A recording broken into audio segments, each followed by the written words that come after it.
ಲೆಕ್ಕಾಚಾರ ಇಷ್ಟೇ ರೀ. ಯಾಕಂದ್ರೆ ಪ್ರಿಯಾಂಕಾ ಗಾಂಧಿಯವರು ಇವತ್ತು ಏನಂತಿದೆ, ಅವ್ರ ಇಲಾಖೆಯಲ್ಲಿ ಕೆಲಸ ಮಾಡಕ್ ಆಗ್ತಾ ಇಲ್ಲ ಅವರಿಗೆ. ಈ ರಾಜ್ಯದಲ್ಲಿದ್ದಂತ ಜನರ ಪರಿಸ್ಥಿತಿ ಏನಿದೆ, ಬೆಂಗಳೂರಲ್ಲಿ ಗುಂಡಿಗಳು ಮುಚ್ಚಕ್ ಆಗ್ತಾ ಇಲ್ಲ ಅವ್ರ ಕೈಯಲ್ಲಿ. ಇವತ್ತು ಅತಿವೃಷ್ಟಿ ಆಗ್ತಾ ಇದೆ. ಮುಖ್ಯಮಂತ್ರಿಗಳು ಕೇವಲ ವೈಮಾನಿಕ ಸಮೀಕ್ಷೆ ನಡೆಸಿದರಾಗಲಿ ಯಾರಿಗೆ ಪರಿಹಾರ ಹಣವನ್ನು ಕೊಟ್ಟಲಿಲ್ಲ. ಇವತ್ತು ಅಡ್ಮಿನಿಸ್ಟ್ರೇಷನ್ ಅನ್ನೋದು ಟೋಟಲಿ ಕೊಲ್ಯಾಪ್ಸ್ ಆಗಿದೆ ರೀ. ಇವರು ಏನು ಅಂದ್ರೆ ಈಗಿನ RSS ಮೇಲೆ ಎಲ್ಲೋ ಒಂದು ಕಡೆ ಅದನ್ನ ತೊಂದರೆದಲ್ಲಿ ಸಿಗಾಕ್ಸ್ಬೇಕು ಅನ್ನೋಂಥ ಕಾರಣದಿಂದ ಇವತ್ತು ಡೈವರ್ಫಿಕೇಶನ್ ಮಾಡಬೇಕು ಅನ್ನೋಂಥ ಪ್ರಯತ್ನದಲ್ಲಿ ಆ ಭರಾಟದಲ್ಲಿ ತಪ್ಪುಗಳು ಮಾಡ್ತಾ ಇದ್ದಾರೆ. ಏನ್ ತಪ್ಪುಗಳು ಮಾಡ್ತಾ ಇದ್ದಾರೆ? ಇವತ್ತು ಇವರು ಏನು RSS ಅನ್ನ ಬ್ಯಾನ್ ಮಾಡಬೇಕು ಅಂತೇಳಿ ಆಲ್ರೆಡಿ ಮೊನ್ನೆ ಏನು ಕೆಲವೊಂದು ಏನು ನಮ್ಮ RSS ಶಾಖೆಗಳನ್ನ ನಿಷೇಧ ಮಾಡಂತ ಕೆಲಸ ಏನ್ ಮಾಡಿದಾರೋ, ಇವತ್ತು ಕೇಂದ್ರ ಸರ್ಕಾರದಲ್ಲಿ ಕೂಡ ಅಧಿಸೂಚನೆ ಇದೆ. ಇವತ್ತು ಕೇಂದ್ರ ಸರ್ಕಾರದಲ್ಲಿ ಕೂಡ RSS ವಿಚಾರದಲ್ಲಿ ಬಂದಂತ ಟೈಮಲ್ಲಿ ಸರ್ಕಾರಿ ನೌಕರಸ್ಥರಾಗಿರ್ಬೋದು, ಇತರ ನೌಕರಸ್ಥರ ಇಲ್ಲಿದ್ರೆ ಕೂಡ ಯಾರಾದ್ರೂ ಕೂಡ ಭಾಗವಹಿಸಬಹುದು ಅಂತೇಳಿ ಕೇಂದ್ರ ಸರ್ಕಾರದ ಅಧಿಸೂಚನೆ ಕೂಡ ಇದೆ.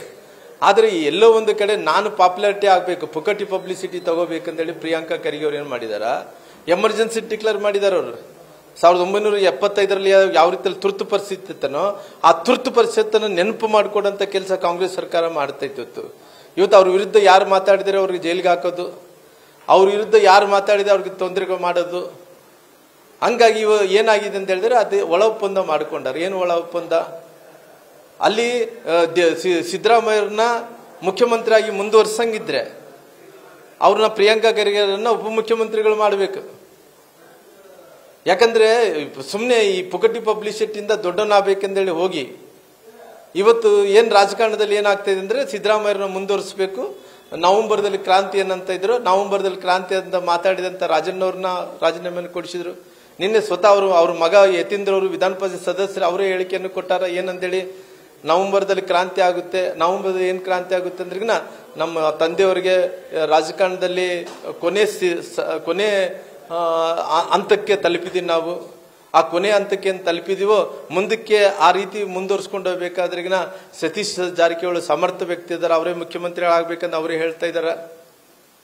ಅಂದ್ರೆ ಈ ಒಂದು ಕಡೆ ಅಲ್ಲಿ ಒಳ ಒಪ್ಪಂದ ಪ್ರಕಾರ ಅವ್ರು ಉಪಮುಖ್ಯಮಂತ್ರಿಗಳು ಆಗ್ಬೇಕಂದೇಳಿ ಹೊಂಟಾರ, ಒಂದು ಕಡೆ ಕನ್ಫ್ಯೂಷನ್ಸ್ ಕೂಡ ಕ್ರಿಯೇಟ್ ಮಾಡ್ತಾ ಇದಾರೆ.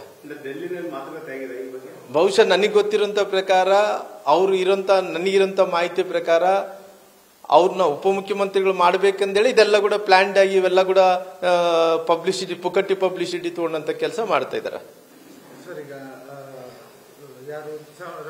ಸತೀಶ್ ಜಾರಕಿಹೊಳಿ ಮುಂದಿನ ಸಿಎಂ ಆಗುವಂತ ಒಂದು ಲಕ್ಷಣ ಅಲ್ಲ. ನಮಗೇನ್ರಿ, ವಾಲ್ಮೀಕಿ ಸಮುದಾಯದ ಒಬ್ಬ ವ್ಯಕ್ತಿ ಅಲ್ಲಿ ಕಾಂಗ್ರೆಸ್ ಪಾರ್ಟಿಯಲ್ಲಿ ಬಹಳಷ್ಟು ವರ್ಷಗಳ ಕಾಲ ದುಡ್ದಾನ. ಅಕಸ್ಮಿತವಾಗಿ ಅವಕಾಶ ಸಿಕ್ಕಿದ್ರೆ ಆಗ್ಲಿಲ್ಲ. ಇವತ್ತು ಅವಕಾಶ ಇದ್ದಂತ ಟೈಮಲ್ಲಿ ಯಾರ್ಯಾರು ಆಗ್ತಾರೆ ಅಂದ್ರೆ ಅವ್ರಿಗೂ ಅವಕಾಶ ಇದ್ದಂತ ಟೈಮಲ್ಲಿ ಅವ್ರು ಮುಖ್ಯಮಂತ್ರಿ ಆಗ್ಲಿ, ಯಾರು ಬೇಡ ಅಂತಾರೆ. ಅವ್ರು ಏನೇ ಮಾಡಾಗಿದೆ ಅವ್ರ ಪಾರ್ಟಿಯಲ್ಲಿ ತೀರ್ಮಾನ ತಗೊಂಡು ಅವಕಾಶಗಳಿದ್ರೆ ಹಾಗೆ ಆಗ್ತಾರೆ. ಅದ್ರಲ್ಲಿ ಏನಿದೆ? ಯಾರು ಅಲ್ಲ, ಆಕಾಂಕ್ಷಿಗಳಂದೇಳಿ ಬಹಳ ಸರಿ ಹೇಳಿದ್ದಾರೆ. ಇವತ್ತು ಮುಖ್ಯಮಂತ್ರಿಗಳು ಮಗನೇ ಆ ರೀತಿ ಹೇಳಿಕೆಗಳನ್ನು ಕೊಟ್ಟಾರಂದ್ರೆ ಮುಖ್ಯಮಂತ್ರಿಗಳು ಬಾಯಿಂದ ಬಂದಂತ ಮಾತುಗಳೆಲ್ಲ ಅವು. ಈಗ ಸತೀಶ್ ಜಾರಕಿಹೊಳಿ 2028 ವಿಚಾರ ಅದು ಅಂತ ಹೇಳ್ತಾರೆ. ಅಲ್ಲ, ನೋಡೋಣ, ನನಗಂತೂ ಗೊತ್ತಿಲ್ಲ. ಇವತ್ತಿದ್ದಂತ ಪರಿಸ್ಥಿತಿಯಲ್ಲಿ ಅವ್ರ ಮಗ ಅವ್ರು ಮಾತಾಡಿರೋ ಕಾರಣ ಇವೆಲ್ಲ ಕೂಡ ಸೃಷ್ಟಿ ಆಗಿದಾವ. ಸೃಷ್ಟಿ ಆದಂತ ಟೈಮಲ್ಲಿ ನಾನು ಒಬ್ಬ ಸಮುದಾಯದ ವ್ಯಕ್ತಿಯಾಗಿ ನಾನು ಏನ್ ಹೇಳ್ತೀನಿ, ಸತೀಶ್ವರ ಆಗಿದ್ರೆ ಆಗ್ಲಿ ಅಂತೀನಿ, ನಂದೇನಿದೆ.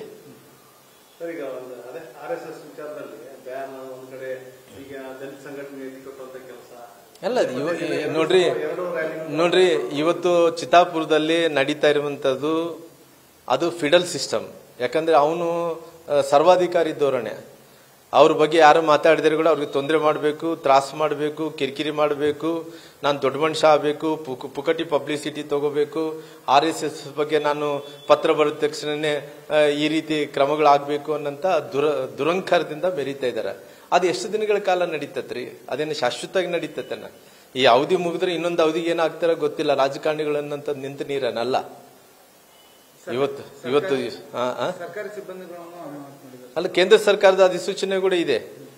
ಇವತ್ತು ಕೇಂದ್ರ ಸರ್ಕಾರ ಅಧಿಸೂಚನೆ ಕೊಟ್ಟಂತ ಟೈಮ್ ಇವ್ರಿಗೆ ಏನು ಅಧಿಕಾರ ಇದೆ ತೆಗಿಯಾಕ ವಜಾಗೊಳಿಸುತ್ತ ಅಮಾನತು ಮಾಡೋ ಸಲುವಾಗಿ ಇವ್ರಿಗೆ ಯಾವುದೇ ಅಧಿಕಾರ ಇಲ್ಲ.